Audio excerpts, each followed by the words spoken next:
Hello everyone. Welcome to Nishanti academy. मैं हूं तन्मय पांडे। आज हम लोग पार्ट 7 देखने जा रहे हैं, जो हमारी इकोनॉमिक सीरीज चल रही है ना, उसका। ठीक है, चलो शुरू करते हैं। तो भाई आज हम लोग मेनली पॉवर्टी के बारे में डिस्कशन करेंगे। बट इसमें एक टॉपिक हम लोग का छूट गया था, पर कैपिटा इनकम, तो इसके बारे में बात कर लेंगे सबसे पहले। और बाकी सारे पॉवर्टी के टॉपिक्स हैं, जैसे पॉवर्टी नेक्स्ट टाइप हो गया, आइडेंटिफिकेशन कैसे होता है पुअर्स का, और क्या क्या कमिटीज बनी थी। ठीक है, क्या क्या कमिटीज के जो मेनली पॉइंट्स थे, उनने जो क्या क्या दिए थे रिकमेंडेशंस, वो। और इंडेक्सेस हैं, है ना, इंडेक्सेस एंड लाइंस हैं, उनके बारे में बात कर लेंगे। और यूनिवर्सल बेसिक इनकम के बारे में बात कर लेंगे। ठीक है, चलो। Per capita income. भाई पर कैपिटा इनकम क्या होता है? हमने बात करी थी किसके बारे में? नेशनल इनकम के बारे में बात कर चुके थे ऑलरेडी, राइट। अब जो नेशनल इनकम है, उसको अगर हम लोग पॉपुलेशन से डिवाइड कर देंगे, जो हमारी टोटल पॉपुलेशन है, किसी पर्टिकुलर ईयर की नेशनल इनकम ले लो और पॉपुलेशन ले लो, उससे अगर हम लोग डिवीजन कर देंगे तो पर कैपिटा इनकम मिल जाएगी। पर कैपिटा इनकम का मतलब बेसिकली अगर हम लोग कहा जाए तो एवरेज, एवरेज हर एक आदमी पे कितना पैसा आ रहा है, हर एक आदमी कितना पैसा कमा रहा है, एवरेज, ऑन एन एवरेज, वो होगी क्या? Per capita income. ठीक है। अब जैसे मान लो, मैंने एक एग्जांपल ले लेते हैं कि भाई मैं कह रहा हूँ 100 रुपये टोटल 5 लोग मिलके कमा रहे हैं।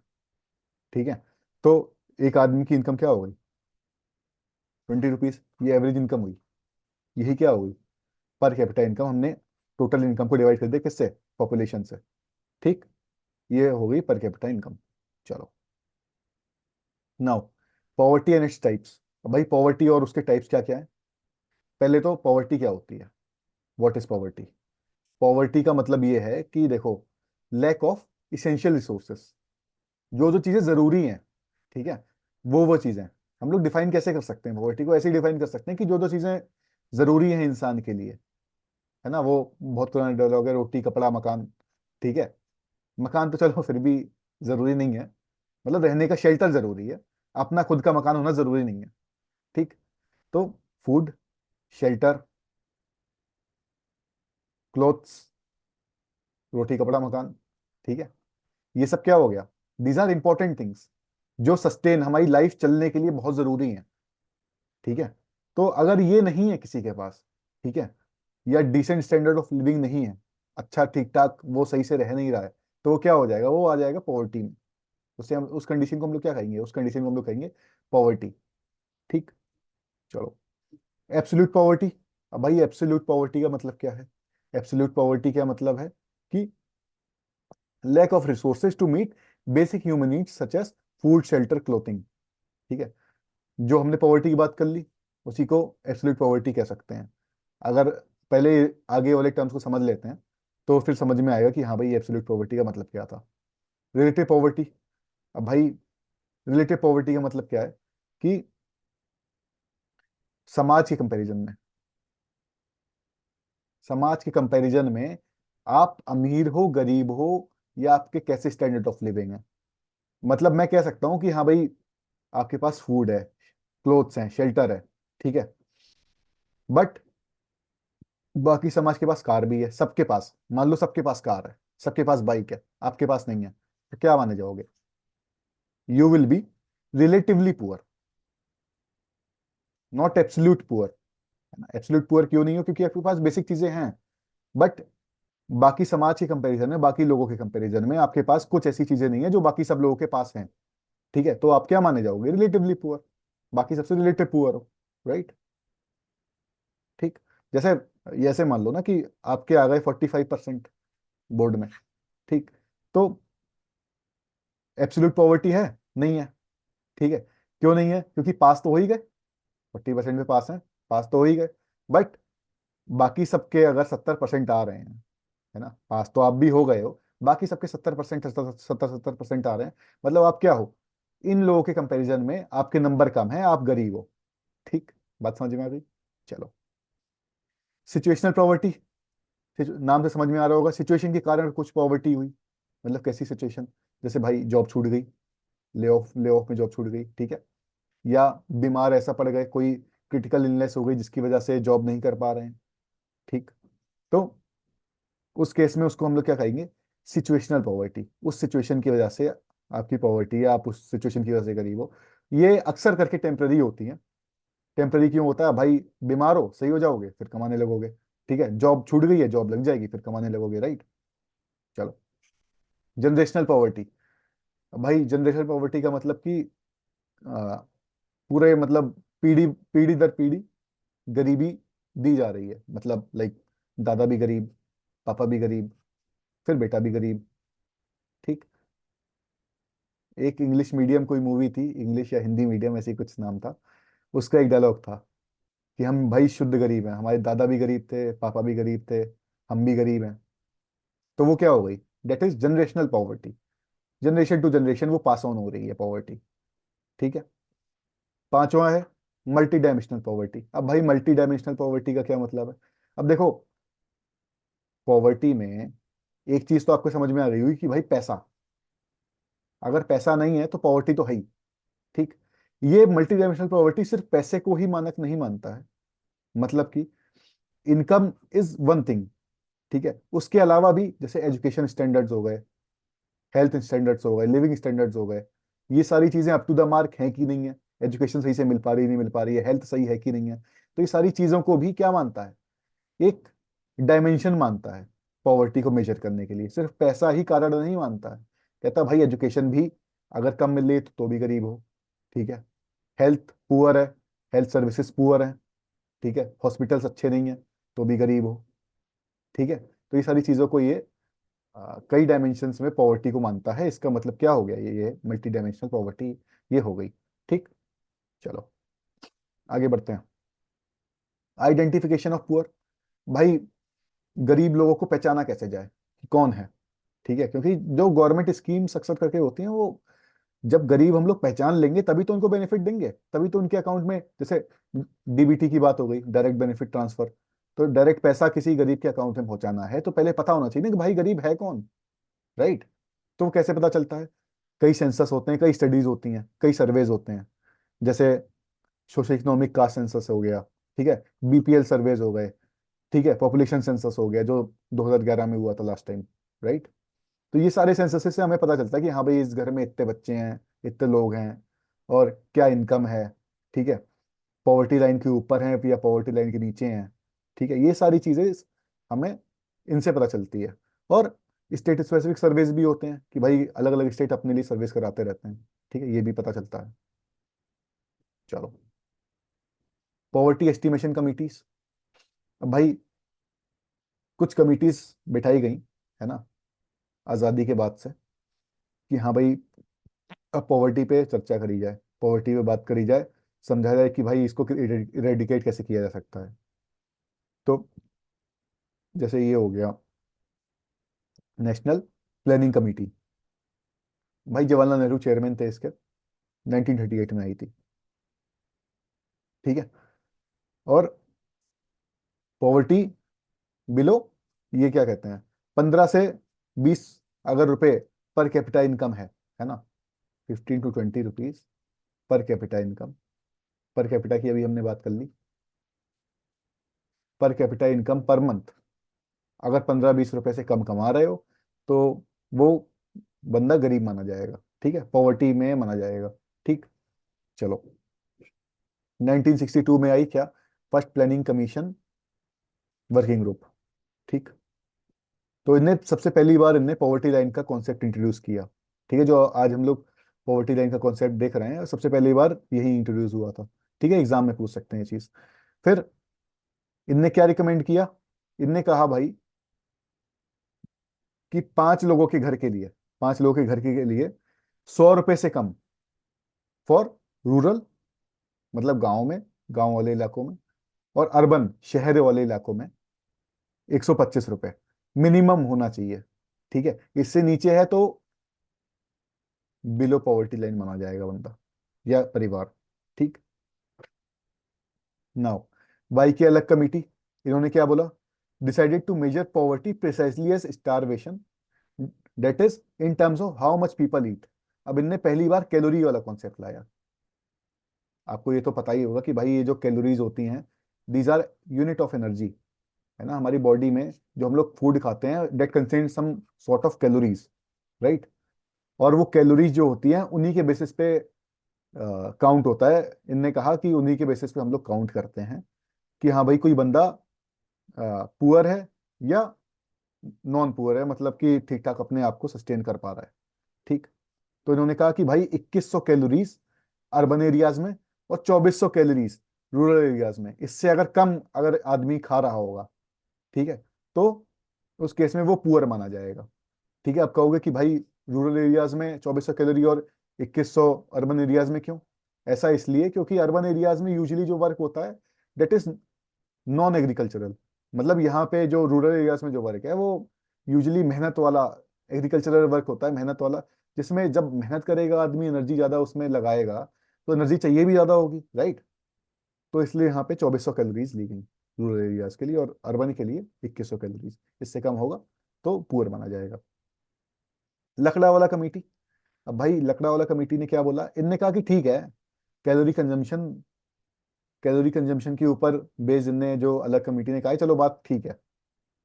बट इनने कहा कि भाई स्टेट स्पेसिफिक मामला होना चाहिए, हर एक स्टेट के हिसाब से, हर एक स्टेट को अपने लिए कंस्ट्रक्ट करना चाहिए सिस्टम कि हाँ भाई इतनी कैलोरीज हमारे यहाँ रिक्वायरमेंट है। ठीक। तो हर एक स्टेट को अपने लिए पॉवर्टी लाइंस बनानी चाहिए। ठीक। ऐसा इसलिए भी कि अलग अलग स्टेट में अलग अलग टाइप की ऑक्यूपेशन है, राइट। तो कहीं पे हो सकता है समुद्र किनारे स्टेट है, तो वहां पे थोड़ा फिशिंग वाला सीन ज्यादा होगा। ठीक। तो ऐसे करके अलग अलग जगह पे अलग अलग ऑक्यूपेशन टाइप्स होते हैं। तो उसके हिसाब से इन्होंने कहा कि हाँ भाई स्टेट स्पेसिफिक पॉवर्टी लाइंस होनी चाहिए। और वहां पे अलग अलग स्टेट में अलग अलग प्राइजेस भी होते हैं, है ना। कुछ चीजें सस्ती मिल जाती हैं कहीं पे, कुछ चीजें किसी स्टेट में महंगी होती हैं। तो स्टेट स्पेसिफिक पॉवर्टी लाइन बननी चाहिए, एक चीज ये। और उन्होंने कहा कि अपडेटेड यूजिंग द CPI-IW या CPI-AL, ठीक है, एग्रीकल्चरल, ठीक है, या इंडस्ट्रियल वर्कर्स। इसके बारे में, CPI के बारे में हम लोग आगे बात करेंगे आगे आने वाले लेक्चर्स में। ठीक है। बट ये समझ लो कि इन्होंने कहा कि भाई CPI-IW का यूज करो और CPI-AL का यूज करो। ठीक है। तो CPI-IW और IL, इसके बारे में हम लोग इन्फ्लेशन वाले लेक्चर में डिस्कस करेंगे। ठीक है। और इनके हिसाब से BPL पॉपुलेशन जो बनी, मतलब भाई इनने जो पॉवर्टी लाइन डिफाइन करी, उस पॉवर्टी लाइन के हिसाब से जो बिलो पॉवर्टी लाइन जो लोग बने, वो कितने बने? 36.3%। ठीक है। चलो, तेंदुलकर कमेटी। एक चीज और याद रखना कि हाँ भाई ये जो कमिटीज है ना, ये कभी आपको एग्जाम में वैसे भी दे सकता है कि हाँ भाई ये बताओ कि ये कमेटी, ये कमेटी, ये कमेटी, ये कमेटी, इनको क्रोनोलॉजी वाइज अरेंज करो, पहले कौन सी आई बाद में कौन सी आई। तो तेंदुलकर कमेटी की बात कर लेते हैं। अब भाई तेंदुलकर कमेटी ने मिक्स डिफरेंस पीरियड को लिया। अब भाई मिक्स डिफरेंस पीरियड का क्या मतलब है? पहले क्या होता था? यूनिफॉर्म रेफरेंस पीरियड होता था कि 30 डेज हर चीज के लिए, हर चीज के लिए, मतलब कि जब भाई सर्वे करने जा रहा है बंदा, ठीक है, और पूछ रहा है कि हाँ भाई आपने लास्ट 30 दिन में कपड़े खरीदे थे कि नहीं खरीदे थे, चप्पल खरीदी थी कि नहीं खरीदी थी, ठीक है, और पढ़ाई वढ़ाई आपका, मतलब स्कूल स्कूल जा रहे हो नहीं जा रहे हो, किताबें कब ली थी, ये सारी चीजें सर्वे में अगर इंक्लूडेड है। ठीक है। फूड आइटम्स में पूछेगा कि हाँ भाई खाने में क्या खाते हो, ठीक है, तो उससे कैलोरी इनटेक का भी पता चल जाएगा, राइट। तो पहले क्या होता था कि 30 डेज का रेफरेंस पीरियड लेते थे कि हाँ भाई पिछले 30 दिन में आपने कपड़े लिए थे कि नहीं लिए थे, या फुटवियर लिया था कि नहीं लिया था। बट इनने मिक्स रेफरेंस पीरियड की बात करी। इनने मिक्स रेफरेंस पीरियड का मतलब ये कि भाई एक चीज ये भी समझो कि लास्ट 30 दिन में, लास्ट लास्ट 30 डेज में अगर कोई बंदा कपड़े नहीं खरीद रहा है ना, तो जरूरी नहीं है कि वो पुअर हो, राइट। जरूरी नहीं है। क्यों? क्योंकि यूजुअली हम लोग क्या एक साल में एक बार या दो बार, तीन बार कपड़े लेते हैं बस, है ना, इससे ज्यादा तो नहीं लेते हैं। ठीक है। तो यही यही यहाँ पे बात हुई कि भाई कुछ चीजें जो हैं वो अलग टाइम पीरियड के हिसाब से जज करी जानी चाहिए। अब जैसे फूड है, फूड फूड यूजुअली हम लोग मान लो स्मॉल टाइम पीरियड में हम लोग मेजर कर सकते हैं कि हाँ भाई 30 डेज का टाइम पीरियड देख सकते हैं कि हाँ भाई लास्ट 30 डेज में हमने ये चीज़ें खाई थी। ठीक है। ये पर्टिकुलर चीज़ हम लोग खरीद पाए थे। बट क्लोथिंग, क्लोथिंग हम लोग एक साल में एक बार करते हैं या दो बार करते हैं, है ना। अब मान लो दो बंदों के पास एक बंदा गया, ठीक, उन्होंने पूछा कि हाँ भैया, दोनों की इनकम सेम है, ठीक है। इससे पूछा कि हाँ भाई तुमने क्लोथ ली थी इस मंथ में, तो वो कह देगा हाँ ली थी। इसने मान लो नहीं ली थी, तो क्या इसको गरीब डिक्लेयर कर दिया जाए? नहीं करना चाहिए, राइट। तो इसीलिए रेफरेंस पीरियड इंपॉर्टेंट होता है। एक साल का रेफरेंस पीरियड में दोनों का पता चल जाएगा क्लियरली कि हाँ भाई तुमने क्लोथ ली थी नहीं ली थी। तो दोनों का समझ में आ जाएगा कि हाँ भाई एक साल के टाइम पीरियड में ये लोग क्लोथ सही से ले रहे हैं नहीं ले रहे हैं, ठीक है। तो अलग अलग चीज के लिए अलग अलग टाइम पीरियड होना चाहिए, ठीक। इनने यही बात करी थी, मिक्स डिफरेंस पीरियड की बात करी थी। देन इनने कहा कि भाई वो कैलोरी वाली बात बकवास है जो पहले हुई थी। कैलोरी कंजम्पशन के हिसाब से जो चीजें कर रहे थे वो नहीं होनी चाहिए, ठीक है। Then uniform poverty line basket across rural and urban India. भाई पॉवर्टी लाइन बास्केट मतलब क्या है? पॉवर्टी लाइन बास्केट मतलब कि बास्केट मतलब क्या होता है? बाल्टी, ठीक है। बाल्टी बाल्टी नहीं, मतलब वो कह लो क्या कहते हैं, दलैया कह लो, या बाल्टी भी कह सकते हैं। तो उसके अंदर, उस बास्केट के अंदर इन्होंने कहा कि हाँ भाई ऐसे सामान, ऐसी चीजें जो सबके लिए इंपॉर्टेंट है, ठीक है, कुछ बेसिक चीजें, ठीक। वो बेसिक चीजें वहां उस बास्केट के अंदर रखी जाएं इन द सेंस कि किसी बंदे से पूछा जाए कि हाँ भाई ये चीजें हैं आपके पास, या ये ले पाते हो नहीं ले पाते हो, ठीक है। उस बास्केट की बात हुई, ठीक। तो वो हो गई क्या, पॉवर्टी लाइन बास्केट, ठीक है। तो ये बस मतलब फिजिकल बास्केट नहीं होती है, बस एक नाम होता है कि हाँ भाई ये वाली चीज इसके अंदर है, इस बास्केट के अंदर ये वाली चीज इसके अंदर है। जैसे गेहूं रख दिया, ठीक है, वीट। अब ये कहा कि भाई वीट सबके लिए जरूरी है, ठीक।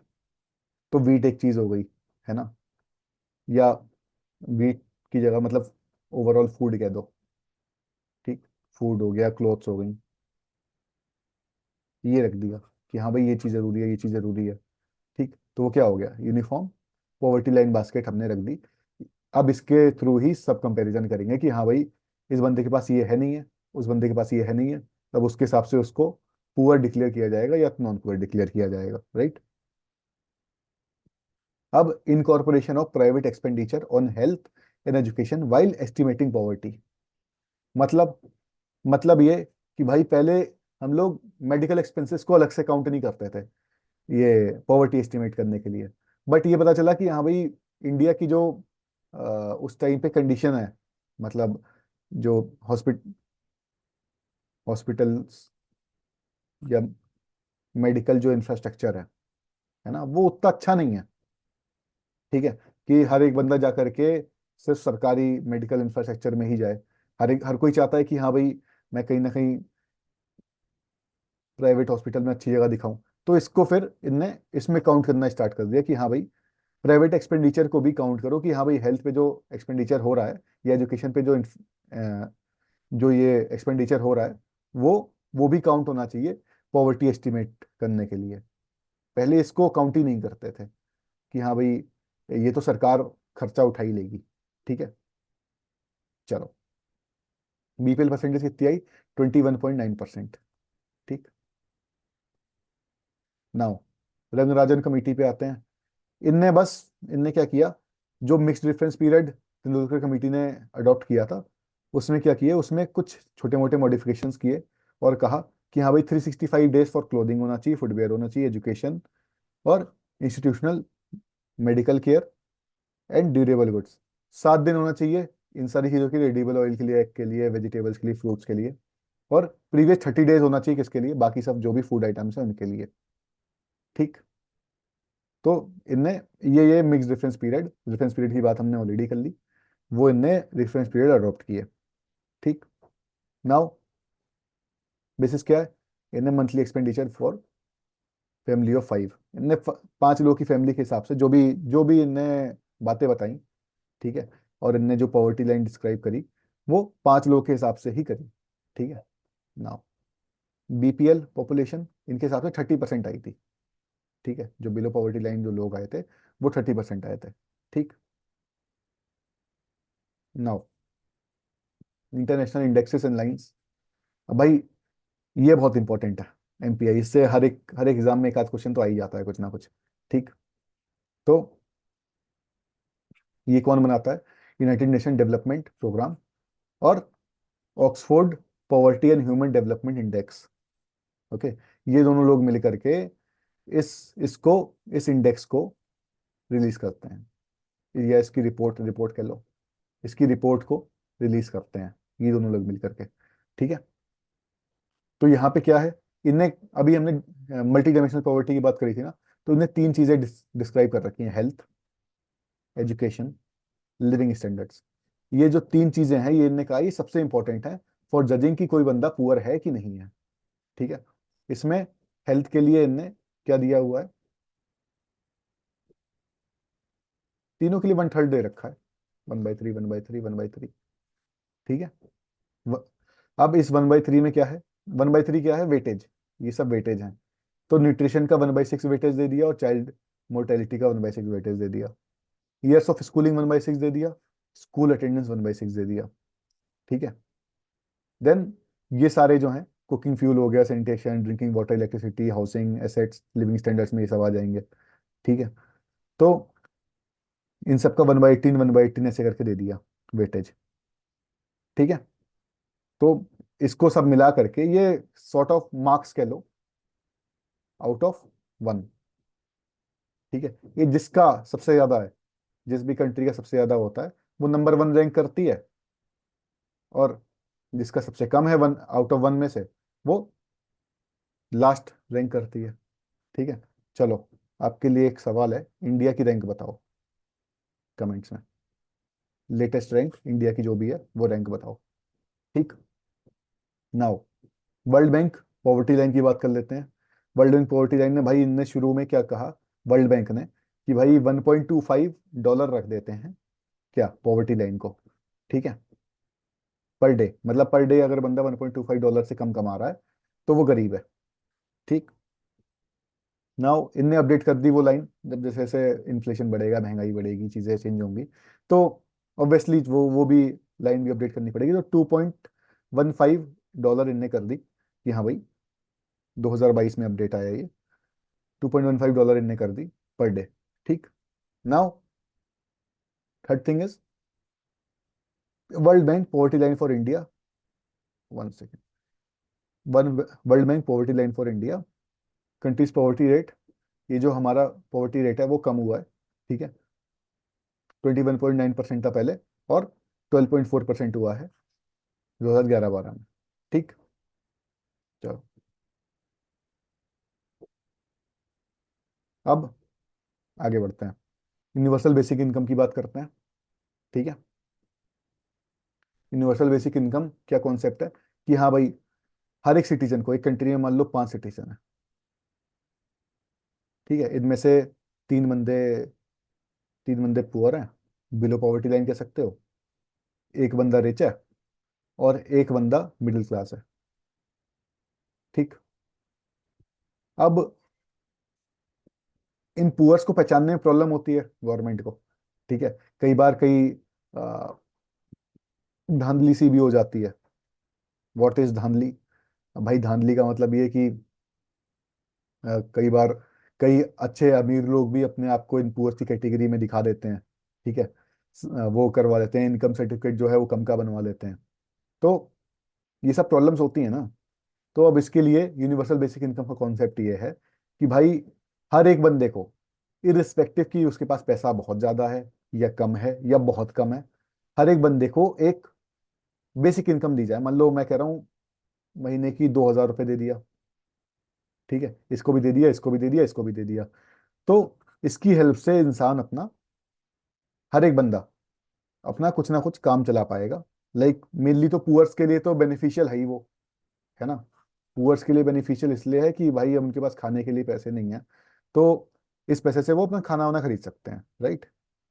बेसिक चीजें चला सकते हैं अपनी। मिडिल क्लास और रिच क्लास के लिए बहुत ज्यादा, अपर क्लास या रिच क्लास के लिए कोई बहुत ज्यादा वो नहीं है, लाइक जरूरत नहीं है। बट देन ऑल्सो इनको दे दिया, क्योंकि पुअर्स आइडेंटिफाई करना ही प्रॉब्लम है। ठीक है। पुअर्स को आइडेंटिफाई करना ही सबसे बड़ी प्रॉब्लम है। तो इसे कह दिया यूनिवर्सल बेसिक इनकम की, हर किसी को, यूनिवर्सल मतलब हर किसी को, ओवरऑल हर किसी को कुछ ना कुछ बेसिक छोटी सी इनकम दे दी जाए। ठीक। अब भाई, फायदे फायदे इसके मैंने आपको ऑलरेडी बता दिए हैं कि एक तो करप्शन, जो ये करप्शन होता है बीच में लोग खा जाते हैं। ठीक है। अब हर बंदे को पैसा जाना है, उतना ही पैसा जाना है, तो कोई कुछ कर नहीं सकता। ठीक है। ये जो पुअर बंदों की जगह पे जो रिच बंदे आ जाते हैं ना, रिच रिच बंदे आकर के पुअर्स का भी कुछ पैसा खा लेते हैं। ठीक है। यहाँ पे जब इनका आइडेंटिफिकेशन हो रहा है तो ये भी अपने आप को दिखा देते हैं कि नहीं भाई, रिच या मिडिल क्लास वाले भी दिखा देते हैं कि हाँ भाई हम भी पुअर ही हैं। ठीक है। तो ये चीज रेडिकेट हो गई। ठीक है। तो ये सारे बेनिफिट्स हैं need for universal basic income. ठीक है। मैंने आपको बेसिक चीज़ें बता दी इसकी क्या क्या होता है। और ये ऑब्वियसली क्या कहते हैं, स्टैंडर्ड ऑफ लिविंग भी बढ़ाता है लोगों की। ठीक है। Social justice, dignity. अब भाई, एक कोई गरीब है तो उसकी भी तो कुछ इज्जत है ना। तो अगर उसके पास पैसे आते रहेंगे तो उसे किसी से मांगना भी नहीं पड़ेगा। या कोई क्या कहते हैं, फिजिकली हैंडीकैप्ड बंदा है, ठीक है, और साथ साथ गरीब भी है, तो उसको उसको मांगना नहीं पड़ेगा किसी से, सरकार उसको दे रही है। ठीक है। तो ये सब फायदे हैं इसके। ठीक। तो चलो भाई, फिर यहीं पे अपना लेक्चर आज का ख़त्म करते हैं, और नेक्स्ट लेक्चर में हम लोग अनएम्प्लॉयमेंट के बारे में देखेंगे। ठीक है फिर। अगर वीडियो पसंद आई तो लाइक करना, शेयर करना, और चैनल को सब्सक्राइब करना। Thank you.